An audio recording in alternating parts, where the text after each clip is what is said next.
પરમાત્માએ જો કાંઈ આપ્યું હોય તો બીજાના માટે ઉપયોગી થઈ જવું.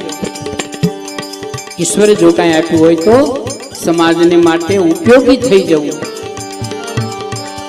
ઈશ્વરે જો કાંઈ આપ્યું હોય અને જો આપણે સમાજને ઉપયોગી નથી થયા તો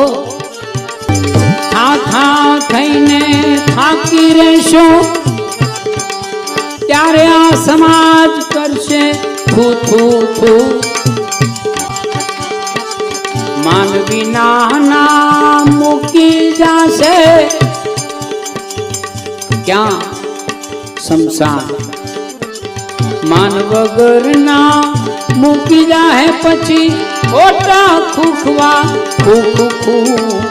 કબૂતરોનું કબૂતરોનું